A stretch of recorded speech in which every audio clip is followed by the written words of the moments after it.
Hi everyone, welcome back to my YouTube channel Bihar education by Nidhi academy. तो आज की super duper video में हम लोग पढ़ने वाले हैं समाजवाद और साम्यवाद के लघु उत्तरीय प्रश्न को, जो कि बोर्ड एग्जाम में आने वाले आपका बहुत ज़्यादा इंपॉर्टेंट होगा। और ये सारे क्वेश्चन जो है बहुत इंपॉर्टेंट है, क्योंकि पिछले साल भी और इसके प्रीवियस ईयर में देखा जाए तो बहुत बार ये सारे क्वेश्चन पूछे गए हैं। और ये जो क्वेश्चन है, ये जो वीडियो है आपके लिए बहुत इंपॉर्टेंट है, तो आप लोग इस वीडियो को बिना स्किप किए हुए देखिएगा। और आशा करते हैं कि आपको जितने भी मेरे वीडियोस हैं वो अच्छे लगते होंगे, आप उनको लाइक शेयर एंड सब्सक्राइब जरूर करते होंगे। तो चलिए इस वीडियो को स्टार्ट करते हैं। और स्टार्ट करने से पहले प्लीज़ इस वीडियो को लाइक शेयर सब्सक्राइब जरूर कर दीजिएगा, ठीक है।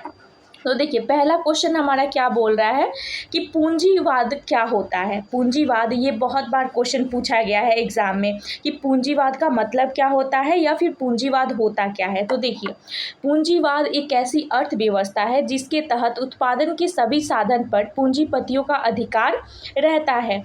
वे ही कारखाने लगाते हैं और उत्पादन करते हैं, और इस अर्थव्यवस्था में पूंजीपति लाभान्वित होते हैं।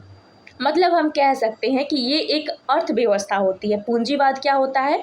एक प्रकार का अर्थव्यवस्था है जिसके तहत क्या करते हैं तो उत्पादन किया जाता है। और कौन करता है तो पूंजीपति का ज़्यादा लोग करते हैं, जिसके पास पैसा होता है, पूंजी होता है, वो लोग ज़्यादा इस चीज़ का यूज़ करते हैं। और वो लोग क्या करते हैं पूंजीपति लोग, तो वो कारखाने लगाते हैं और उत्पादन करते हैं।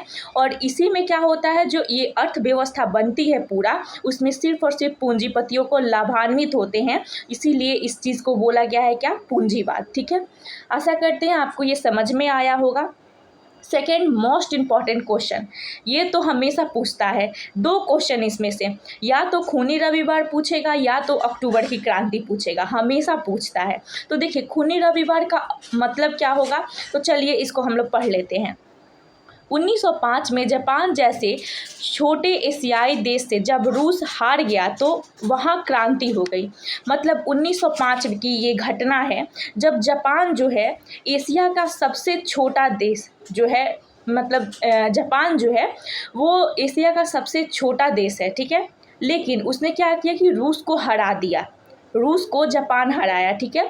तो वहाँ से ये क्रांति शुरू हुई। उसके बाद 9 जनवरी 1905 को लोग क्या किया कि रोटी दो के नारे के साथ राजमहल की ओर प्रदर्शन करते बढ़ने लगे।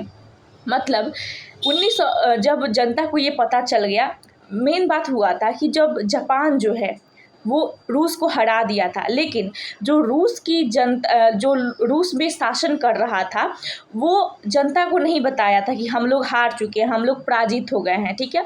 तो उसने क्या किया, जनता से बात छुपा के रखी। और जब पता चला किसको, जब पता चला रूस की जनता को, तो उसने क्या किया कि 9 जनवरी 1905 को रोटी दो के नारे लेकर के, वो राजमहल एक होता था उनका, तो उसकी तरफ बढ़ने लगी और प्रदर्शन करने लगी। और सेना ने क्या किया कि इन पर निहत्थे गोलियां चलाने लगी। जब देखा गया कि रूस में जनता जो है बहुत ज़्यादा, मतलब उनमें क्रोध आ गया, क्रोध तो आएगा ही, क्योंकि एक तो हार गया था वो लोग, पराजित हो गया था जापान से, वो भी एक छोटा देश से। तो उसने क्या किया कि जब छोटा देश से हार गया तो उसने बताया भी नहीं अपनी जनता को, तो इससे जनता और ज़्यादा दुखी थी, उसके मन में क्रोध था बहुत ज़्यादा। तो उसके बाद उसने प्रदर्शन शुरू किया रोटी दो के नारों से। उसके बाद जब सेना को जब पता चल गया, तो वहाँ के जो शासक थे उसने क्या किया कि उन पर निहत्थे गोलियाँ चलाने लगी। और बहुत सारे लोग जो है, जिनमें स्त्रियाँ और बच्चे भी थे, सब लोग मारे गए। और वह दिन जो है खूनी रविवार कहा गया। तब से उस तिथि का जो है हम लोग क्या जानने लगे, तो खूनी रविवार के नाम से जानने लगे। तो ये बहुत इंपॉर्टेंट क्वेश्चन था, आप लोग इसको ध्यान रखिएगा क्योंकि ये क्वेश्चन बहुत बार पूछा गया है।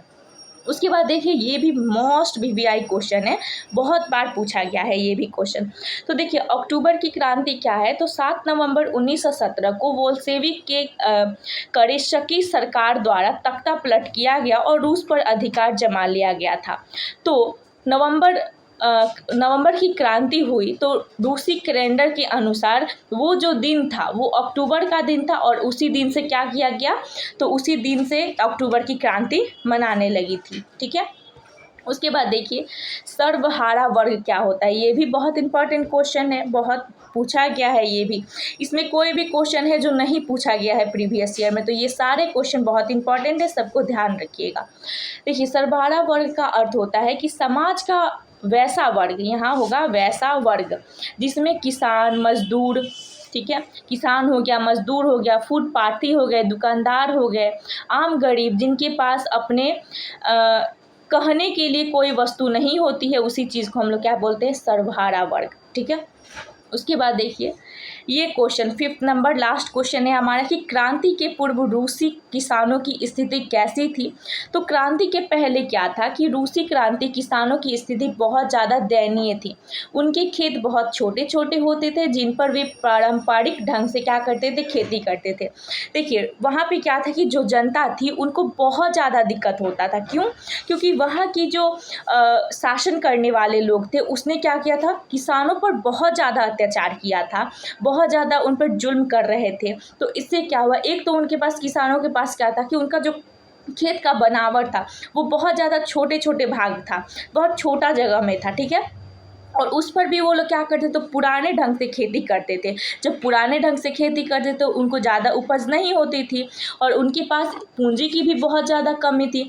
और कर तो उनसे बहुत ज़्यादा लिया जाता था और करों के बोझ से वे दबे रहते थे। तो इस प्रकार हम लोग इन 3-4 पॉइंट से हम लोग कह सकते हैं कि जो रूस की किसान थी उनकी क्या स्थिति थी, बहुत ज़्यादा दयनीय थे।